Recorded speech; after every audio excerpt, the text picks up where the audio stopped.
Hey there, I've had something, I've talked about this in different places over the years.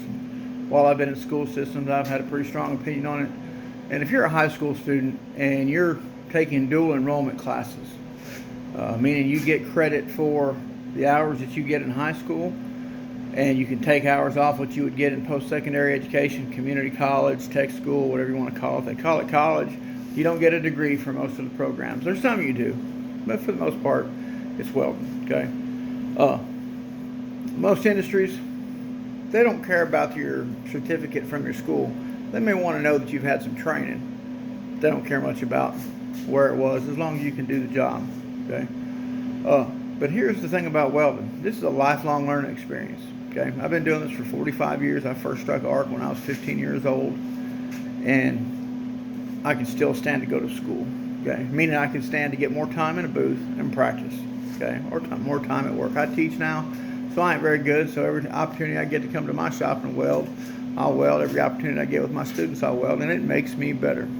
Okay, so if you give up some of the hours that you had an opportunity to take in post-secondary education, then you're not going to get as much training as you could. You're not going to get as much experience as you could. So think about that before you sign up for that program, thinking how great it's going to be for you to get that certificate.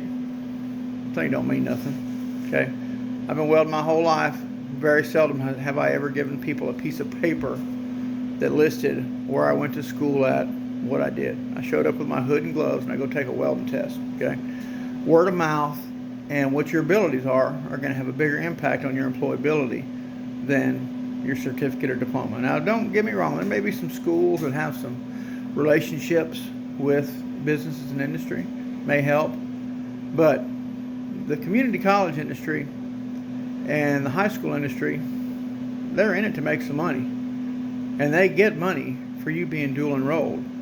What you lose is hours. Okay? So just kind of keep that in mind. Again, you may think that, hey, once I get my certificate from so-and-so school that I completed community college, and you know people are going to just snatch you up because you're the best thing ever, go ahead and do it. But if you realize that your welding skill is dependent upon how many hours you practice welding, I try to get as many hours as I possibly could. Just saying that. Okay? So just a thought for you to consider. Peace out.